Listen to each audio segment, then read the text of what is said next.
Here we are, Location Luxe. I'm your host, Alan Canas, and here in Season 1, we'll be focused on what we're calling the Great Lifestyle Migration. On each episode, I'll be right here in San Francisco, Silicon Valley. Over the last few decades, we've witnessed a great migration for employment and technology development. As such, the need and demand for homes has been among the highest in the country. These migration choices are giving people an extraordinary opportunity to explore new locations, amenities, and lifestyle options. And that's why we're here.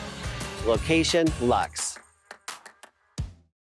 And this week, I am so pleased to welcome on location one of my favorite real estate colleagues, Mike Johnson from Laguna Beach, on location. Mike, welcome. Oh, thanks so much, Alan. I'm so excited to be here and show you a little bit of Laguna. Mike, I'm so excited again to have you on the show. Today, you're going to take us through how Laguna Beach is not just a destination location, it's a beautiful lifestyle. But Mike, before you do that, please tell us a little bit about who you are, your business, and exactly where are you right now? Where in the world am I? Well, I'm actually at a client's home, and they moved into this house about a year ago. And I would say it was probably a little bit of a part of the migration as well, and changing their habitation. But we're sitting on a hill overlooking the Pacific Ocean in Laguna Beach, and it's a wonderful property. Goodness, about 10,000 square feet with a beautiful pool and, of course, the view. Wow, it looks fabulous. It really does. I have lived in Laguna Beach since 1992. My first travels to Laguna Beach were, when I was a kid back in the 60s. But I've been selling real estate here for about 15 years. I have a team of 8 partners that I work with. And we're among the busiest here in town. All of us live here in the coastal Laguna area and love to work and play here. And Mike, there's a huge buzz, especially, I'm here in the Bay Area, and there's a huge buzz with Laguna Beach. Why are so many people migrating to Laguna Beach, not just to buy a primary residence, but a secondary residence? I'm biased, of course. I love it here. It's just heaven on earth, truly. But I think what really attracts people to the area is it is a small town. In Laguna Beach, there's only about 24,000 people, and up and down the coast here, which also is very attractive for folks, the population isn't huge, but we have a tremendous amount of outdoor space. So particularly now when people are looking more for that, it's a really good attraction. We have the hills, we have the ocean, and I think that really is what draws people here. But I think also what draws people to this area is the tremendous amount of community that we have, and also just the wide variation for a town this size and an area this large.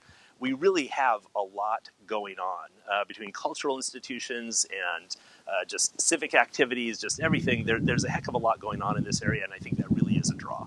Talking about cultural activities, can we dive into that? Tell us a little bit about the cultural activities that you have going on there in Laguna Beach, because I know there's a lot. Yeah, well, and I think it all started kind of with the roots of Laguna. Laguna Beach started as an artist colony, and it was a destination starting back in the 1800s. People were coming down here, and they put up tent cabins, were camping on the beach, but it really started to attract artists from all over the world. And that really was the root of what I think started the cultural history of Laguna Beach. That grew into the Laguna Art Museum. We also have a local arts college, Laguna Arts School of Arts and Art and Design, that is awesome and incredible. Compounded with that is a wonderful dining scene. As you can imagine, just as you start to grow the cultural institutions, all kinds of other things follow.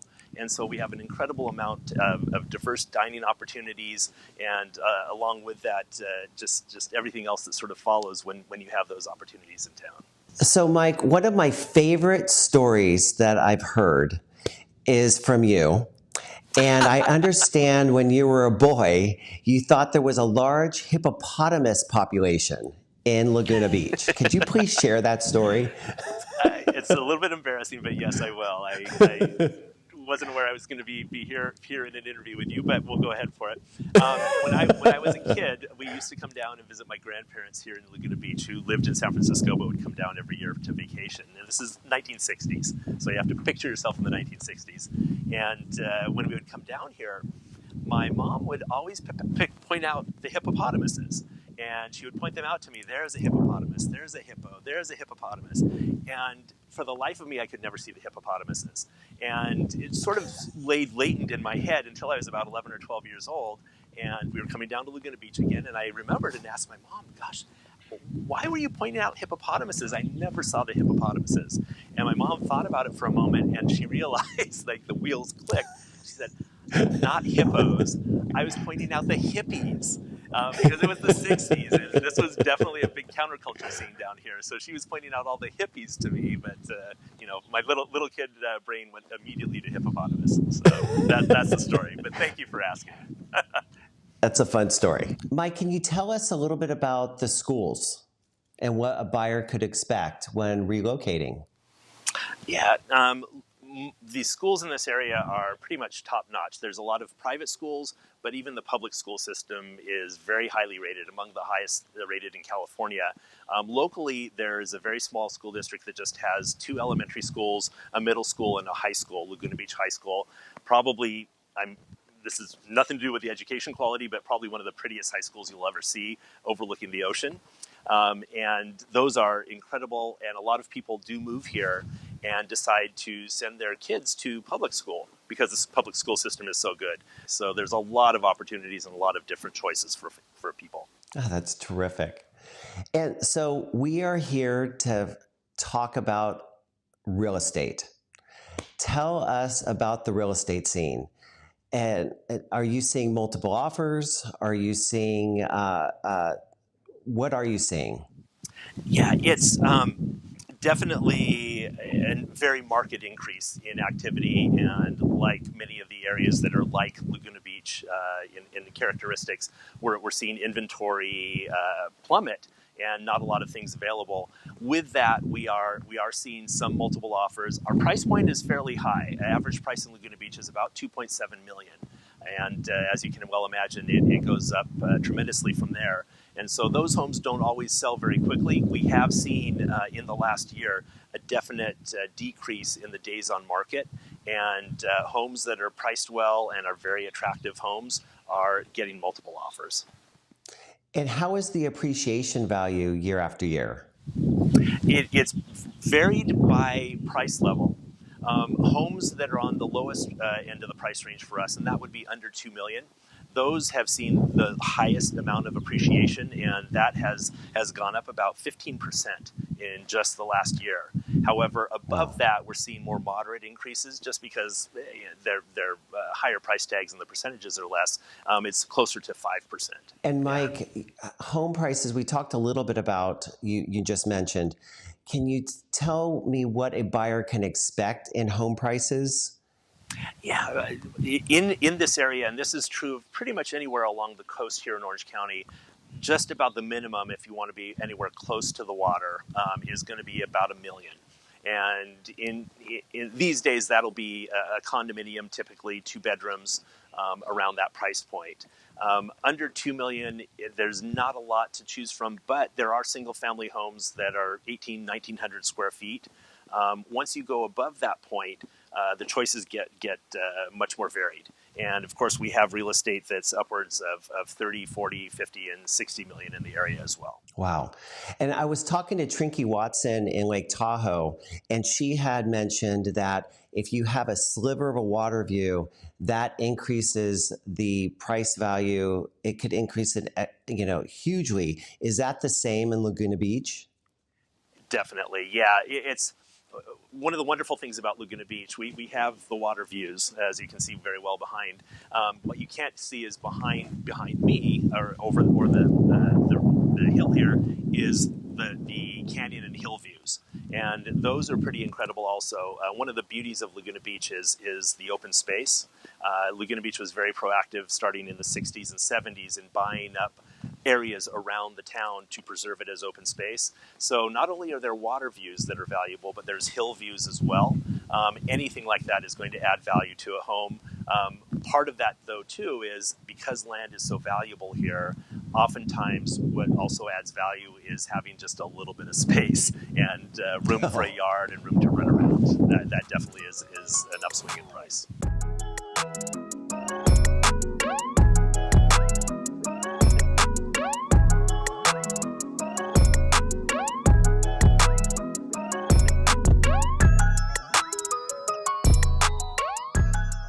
Mike, where do you think most of your buyers are coming from? Definitely there's been an uptick in buyers coming from out of the area. Most of the real estate here traditionally has sold to locals, although there's always been a good trade in second home markets. But now we've definitely seen a pronounced trend where we're getting buyers from the Bay Area, from Chicago, from New York, and particularly during harsher winters, that was noticeable. Mike, we have buyers coming from my area and going to your area. Why do you think they're relocating so often? Because we have a beautiful area here in the Bay Area, and they're relocating to Laguna Beach. Why do you think they're doing that? There's a few things that have happened. One, people have come to value weather and outdoor space quite a bit more, and the ability to be outside their home year-round. And I think that has made our area much more attractive. And then second is, as we know, everyone's become untethered. Not everyone, but many people have become untethered from their office and their work in the last year. And in many cases, it's not going to change. They will remain untethered. In fact, I have a client who for years lived in Pasadena and she's an executive of the California Association of Realtors, was tied to the office in downtown Los Angeles, but had always wanted to live at the beach, always had this dream of living at the beach. And finally, unfortunately with COVID and no one going into the office, and the association she worked for now was letting people know, we're not going to have you come back to the office as long as you're somewhere within a couple of hours away to get here. That was the impetus she needed. She was an empty nester, and she bolted for the beach. And I think that's really what's happening is just a recognition of there's your home, and then there are all the characteristics of where you live that are important in your life and have become that much more important. That's true. I can understand that. Mike, tell me about the airport flights. How easy is it to commute back and forth from Laguna Beach throughout the rest of the world? And this is one thing I don't think people realize, but we are just 25 minutes away from a major airport, which is the John Wayne Airport in Santa Ana. And flights from there, it's primarily national. There are some international flights. It's primarily national. If you want to go internationally, you need to connect. But it is a busy airport. It is so easy to get in and out of. It's my favorite airport, quite honestly. And it's very close by and utilized by a lot of people. Mike, Laguna Beach is a destination location. And with that being so, can you talk to me a little bit about the VRBOs and the Airbnb secondary home market? So the rental market for short-term rentals is very tight here. It is difficult, partly because there are restrictions, not just in Laguna Beach, but up and down the coast here, that in general make the minimum rental 30 days of a residence. Okay. And so almost all residents in Laguna Beach, homeowners are under that restriction. So VRBOs oftentimes are a minimum of 30 days here, which makes it very tight. We do have a lot of second homeowners, and I think part of the reason they own here is because they want to be here, and it is not an easy rental market. That being said, we also have amazing resorts that have some that have been here for years and some that have opened up more recently, most notably the Montage that most people know of, that oftentimes people use as more the VRBO and Airbnb destination. The reason I ask the question that way is because I actually have clients that do not want to buy in an area that is open to that type of market. They specifically want to buy where it's restricted. So it's good to know that Laguna Beach has that restriction. Yes, and it is strictly enforced. They're very tight about it.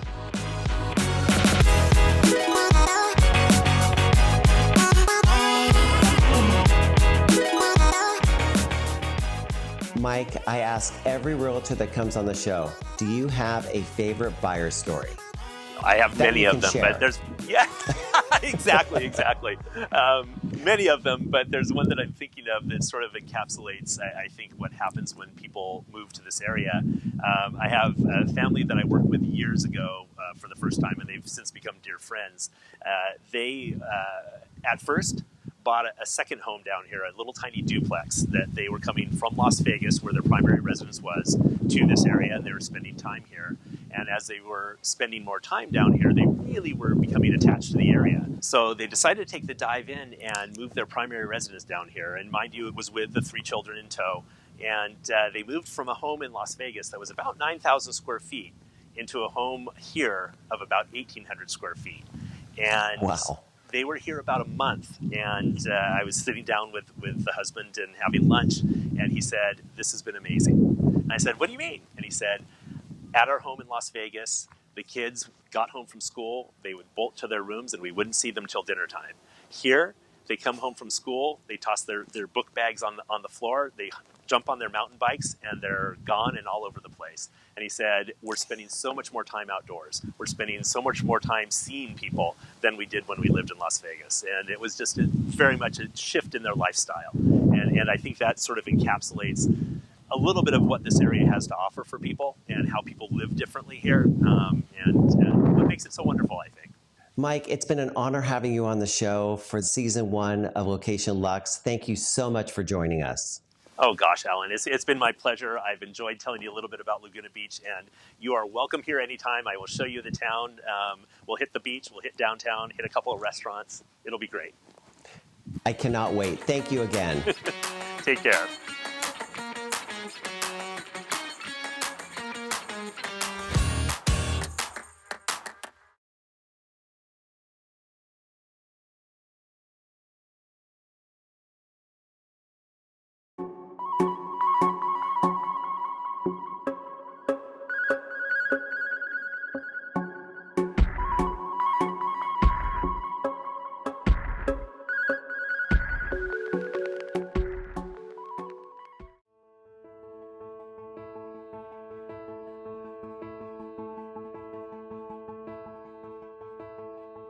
There's a quote that stuck with me. An artist had said this once.